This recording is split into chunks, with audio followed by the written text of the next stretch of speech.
ETF index mutual funds నేర్చుకుని stock మార్కెట్లో రాణించాలనుకుంటున్నారా? వెంటనే ఈ నెంబర్కి కాల్ చేయండి.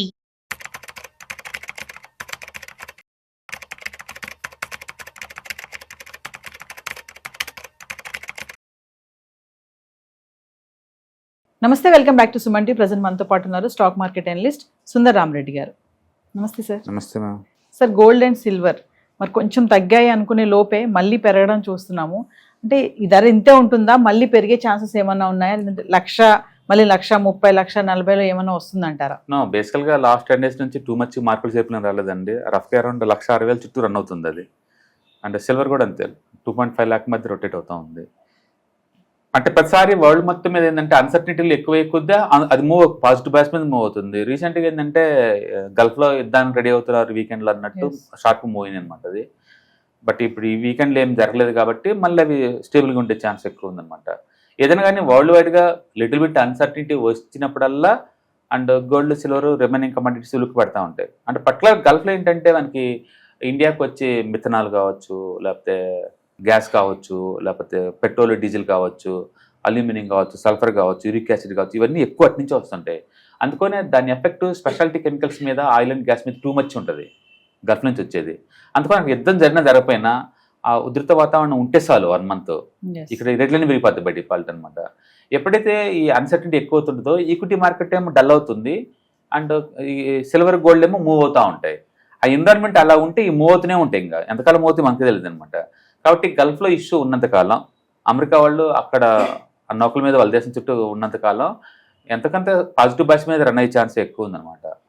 ఆ కలగంచి ఇప్పుడు టూ మచ్ ఫాస్ట్గా ఆల్ టైమ్ హైక్ వస్తాయి నేను అనుకోవట్లేదు టూ మచ్గా. బట్ చార్ట్స్ అయితే స్టిల్ బాగానే ఉన్నాయి, గుర్తుపెట్టుకోండి. అంటే వీక్లీ చార్ట్స్ హైయెస్ట్ క్లోజ్ అయినాయి, మంత్లీ చార్ట్స్ ఆల్ టైమ్ హైలో క్లోజ్ అయినాయి, ఎటు వచ్చి డైలీనే లోయెస్ట్లో క్లోజ్ అయింది అది. అంటే నేను అనుకోవటం ఏంటంటే నెక్స్ట్ 6 months వరకు సైడ్వేలో ఉంటుంది అనుకుంటున్నా, టైం కరెక్షన్ జరుపుకుంటూ.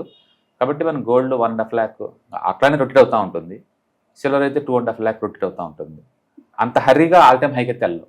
అంటే మరి ట్రంప్ రీసెంట్ గా మళ్ళీ ట్యాక్స్ పెంచుతానంటున్నారు కదా సార్, ఆ ఇంపాక్ట్ కూడా పడింది అనుకోవచ్చు. రీసెంట్ గా ఈ అమెరికా వాళ్ళు బఫన్ లా తయారయ్యారండి. అంటే పొలిటికల్ లీడర్లు అంత బఫన్ లాగా ఈవెన్ పాకిస్తాన్, బంగ్లాదేశ్ కూడా లేనట్టుంది. అటు సుప్రీంకోర్టు అది ఆ టారిఫ్ లేటం పార్లమెంట్ అప్రూవల్ లేకుండా రాంగ్ అన్నా కూడా ఇటు బయటకు వచ్చేసి వెంటనే నేను 10% వేస్తా అన్నాడు. అంత తాగడ మళ్ళీ తెల్లారింది మధ్య రోజు 15 అంటున్నాడు. మళ్ళీ తెల్లారితే ఏమంటాడు వాళ్ళకే తెలియదు. అందుకని అమెరికన్ ఈ టారిఫ్కి ఒక సైంటిఫిక్ రీజన్ అంటే ఏం లేదు. మేబీ ట్రంప్ ఉన్నంతకాలం ఈ అన్సర్టనిటీ అంతే ఉంటుంది, ఈ ట్రంప్ ఉన్నంతకాలం. అండ్ ఒకసారి ట్రంప్ వెళ్ళిన తర్వాతనే ఒక స్టెబిలిటీ వచ్చిద్దేమో తెలియదు. మొత్తానికి ఏమైనా కానీ ట్రంప్ పుణ్యం అంటూ అమెరికా ఇమేజ్ డౌన్ అయిపోయింది. అంటే పబ్లిక్లో వాళ్ళ సొఫ్ట్నే పోతున్నట్టు వాళ్ళు. అండ్ అన్సర్టనిటీ ఉంటుంది. అండ్ అసెట్ క్లాస్లు మొత్తం too much up and down అవుతూ ఉంటాయి. అండ్ దానితోడు ఐటీ ఇండస్ట్రీ ఎట్లాగో కొంచెం స్ట్రక్ అవుతూ ఉంది కదా. కాబట్టి ఐటీ డల్గా ఉండి అండ్ ఎకానమీ కొంచెం అటు ఇటు అవుతున్నప్పుడు న్యాచురల్గానే అంటే కమోడిటీ పర్టికులర్గా సిల్వర్ గోల్డ్కి డిమాండ్ ఎక్కువ ఉంటుంది అనమాట. కాబట్టి ట్రంప్ ఉన్నంత కాలం గోల్డ్ సిల్వర్ రేటుకి దోకా లేదనుకోవచ్చు. అలాగని మరి పాత అంత స్పీడ్గా పెరిగేంత ఛాన్స్ ఉందంటే ఉండకపోవచ్చు కూడా. బట్ స్టిల్ పాజిటివ్ బయాస్ మీద ఎవ్రీ ఇయర్ యావరేజ్ మీద 10 to 12% అలా ఎక్స్పెక్ట్ చేసుకుంటూ ముందు పోవచ్చు. బట్ లాస్ట్ లాగా రిటర్న్స్ అయితే ఖచ్చితంగా రావు. అంటే కొంచెం తగ్గుతుంది, కొంచెం పెరుగుతుంది సార్. అంటే ఇప్పుడు మ్యారేజ్ నేను ప్రతి ఎసెట్కి ఆ క్వాలిటీ ఉంటుంది. కొంచెం డౌన్, కొంచెం అప్ అండ్ అనేది మామూలు విషయం ఉంటుంది. కాబట్టి ఈ మధ్య ఏంటంటే అది ఈటీఎఫ్స్, ఇండెక్స్ ఫండ్స్, ఈ ఫీచర్స్, ఆప్షన్స్, ఈ లెండింగ్ ఈ ఫార్మాట్లోకి వచ్చిన తర్వాత పేపర్ ఎసెట్లోకి ఒకటే ఎక్కువ అవుతుంది. ఈ కాలేజ్ స్టాండర్డ్ డివియేషన్ అది ఎక్కువ అవుతుంది రాను. అంటే కాబట్టి అది కూడా వాలటైల్ ఎసెట్లా తయారైపోయింది. ఇప్పుడు దాంతో పోల్చుకుంటే బిట్ కాయిన్ కొంచెం స్టేబుల్గా ఉందేమనిపిస్తుంది. మామూలుగా అయితే bitcoin high beta, too మచ్కి బీటా అనమాట అది. ఇప్పుడు ఇవి కూడా అంతే జర్నీ దాంట్లోకి. కాబట్టి ఎవ్రీడే అటు ఇటు షేక్ అవుతా ఉన్నట్టు. కానీ బట్ అదర్వైజ్ అంటే గోల్డ్ ఈజ్ గుడ్ అసెట్. దాని మీనింగ్ ఏంటంటే ముందు రోజుల్లో ఒక ఈక్విటీలో లాంగ్ టర్మ్లో పెట్టకూడదని అర్థం. మీరు ఫుల్గా డైవర్సిఫై చేయండి అండ్ కొత్త రిస్క్ మినిమైజ్ అవుతుందని అర్థం. అందుకని గోల్డ్ సిల్వర్ని కూడా ఓవరాల్ పోర్ట్ఫోలియోలో ఒక 5 to 10% మనం కన్సిడర్ చేయొచ్చు. దాన్ని నెగ్లెక్ట్ చేసే అసెట్ అయితే ఖచ్చితంగా కాదు. ఇంకా అది మెసేజ్ అలానే పాస్ చేస్తుంది అనమాట. కాబట్టి చేసుకోవచ్చు. రేట్స్ అంటావా, అవును, everyday every week 1 or 2% move out అనేది మామూలు ఇష్యూ అది. కాబట్టి ఈ మధ్య ఎక్కువ షేక్ అవుట్ అవుతుంది.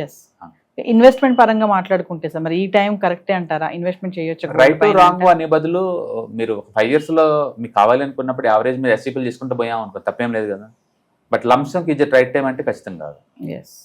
ఎందుకంటే అది ఆల్రెడీ చాలా దూరం వచ్చేసింది. అది కొంచెమైనా టైం కరెక్షన్ తీసుకుంటే 5-6 నెలలు స్టెబిలిటీ అవుతే అప్పుడు చూడొచ్చు కానీ లంసంకి. And this is not right time. అదే టైంలో పడేంత కండిషన్స్ ఏం లేవు దానికి. ఎస్ సిల్వర్ అయినా గోల్డ్ అయినా పడే అంత లేదు. వరల్డ్ వైడ్గా ఈక్విటీ మార్కెట్లో అన్సర్టెంటీ ఉన్నంతకాలం అవి సేఫ్టీగా ఉంటాయి, అట్లనే బాగుంటుంది అనమాట. అండ్ ఈవెన్ కమోడిటీస్లో అన్నీ కూడా స్ట్రాంగ్గానే కనపడుతుంది బుల్లిష్ కానీ. కాబట్టి మనం investment long term point of ఉంచుకోవచ్చు. సిల్వర్ గురించి మాట్లాడుకుంటే 4 వరకు వెళ్ళిపోయిన సిల్వర్ ఇప్పుడు 3 వరకు మళ్ళీ రావడం చూసాం కదా సార్. అవును. అంటే మళ్ళీ 3 నుంచి మళ్ళీ డౌన్ వస్తుందా, మళ్ళీ చాలా మంది కొంతమంది అంటున్నారు మళ్ళీ 5 వరకు వెళ్తుందని అంటున్నారు, అంటే వెళ్ళే ఛాన్సెస్ ఉన్నాయంటారు. క్వశ్చన్ ఏంటంటే వరల్డ్ వైడ్గా ఇంతకుముందున్నంత కండిషన్ మళ్ళీ ఇప్పుడు డూప్లికేట్ అవ్వవు. ఇంతకుముందు లివరేజ్ ప్రెజర్ వల్ల మార్జిన్స్ బాగా పెరుక్కుంటూ పోవటం వల్ల ఆ మార్జిన్ స్క్వీజ్ వల్ల కొలాప్స్ అయిపోయింది అది. ఇప్పుడు మళ్ళీ అంత రిస్క్ తీసుకుంటారని నేను అనుకోవట్లేదు ఎవరు కూడా.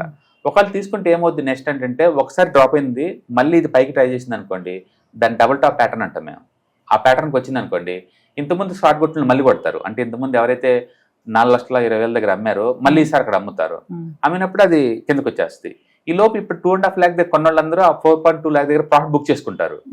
అంటే ఇటు ప్రాఫిట్ బుక్ చేసుకున్న వాళ్ళు అమ్మి అటు షార్ట్ కొట్టే వాళ్ళు అమ్మి ఇద్దరు కూడా అమ్ముతుంటారు కాబట్టి ఖచ్చితంగా కిందకు వచ్చింది. దాన్ని మనం డబుల్ టాప్ ప్యాటర్న్ అంటాం అనమాట. అందుకే మళ్ళీ తిరిగి అది 2.5 lakh రావాల్సింది అట్లనే కూడా.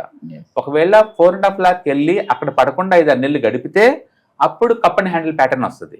వచ్చినప్పుడు అది ముందు పోయే ఛాన్స్ ఎక్కువ ఉందన్నమాట. ఫస్ట్ ఆఫ్ ఆల్ ఇది అందరం పెరుగుద్దని ఈ సంవత్సరం నేను అనుకోవట్లేదు. ఓకే, అంట ఇంతకుముందు స్పీడ్ ఉంటుందని నేను అనుకోవట్లేదు.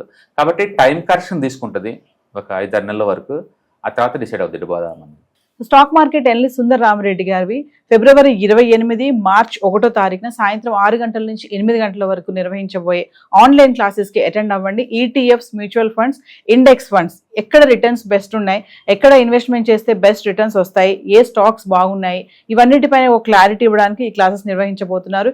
ఈ క్లాసెస్ కనుక మీరు అటెండ్ అవుతే సార్ని డౌట్స్ అడిగి మీరు క్లారిటీ క్లియర్ చేసుకోవచ్చు. ఇంకా ఈ క్లాసెస్కి అటెండ్ అవ్వడం వల్ల మీకు మంచి ఇన్వెస్ట్మెంట్ స్ట్రాటజీసే కానీ బిజినెస్ ఐడియాస్ కానీ ఇవన్నీ తెలుసుకునే అవకాశం కూడా ఉంటుంది. సో లేట్ చేయకుండా కింద స్క్రోల్ అవుతున్న నెంబర్కి కాల్ చేసి స్లాట్ బుక్ చేసుకోండి. హాయ్, స్టాక్ మార్కెట్లో వాలటిలిటీకి దూరంగా ఉంటున్నారా? పోర్ట్ఫోలియోస్ అన్ని కూడా రెడ్లో ఉండి బ్లీడ్ అవుతున్నాయా? అంటే స్టాక్ మార్కెట్లో ఉండి సస్టైనబిలిటీ ఉన్న బిజినెస్ మోడల్ లాగా లేదా స్టాక్ మార్కెట్ లాంగ్ టర్మ్లో మంచి వెల్త్ క్రియేట్ చేసుకునేలాగా ప్లానింగ్స్ ఏమైనా ఉన్నాయా? అయితే అలాంటి వాళ్ళ కోసం ఈ ప్రోగ్రామ్ అండి. ETFs, index funds and mutual funds. మా స్టాక్ మార్కెట్లో ఉండి కూడా సెక్యూర్ వేలో మనీ మేక్ చేసుకునే పద్ధతి ఏదైనా ఉందంటే రిటైలర్స్కి ఈ 3 అనమాట. దీంట్లో కాంప్రహెన్సివ్గా మీకు ట్రైనింగ్ అండ్ గైడెన్స్ దొరుకుతుంది. అండ్ వీకెండ్స్లో జరిగే ఈ ప్రోగ్రామ్లో అటెండ్ అవడం ద్వారా ETFs, index funds and mutual ఫండ్స్లో మీ నాలెడ్జ్ పెంచుకోండి. మీ పోర్ట్ఫోలియో మీరే మెయింటైన్ చేయడం ద్వారా ఇయర్లీ యావరేజ్ మీద 20 to 30% మనీ మేక్ చేసుకోండి. All the best. Thank you.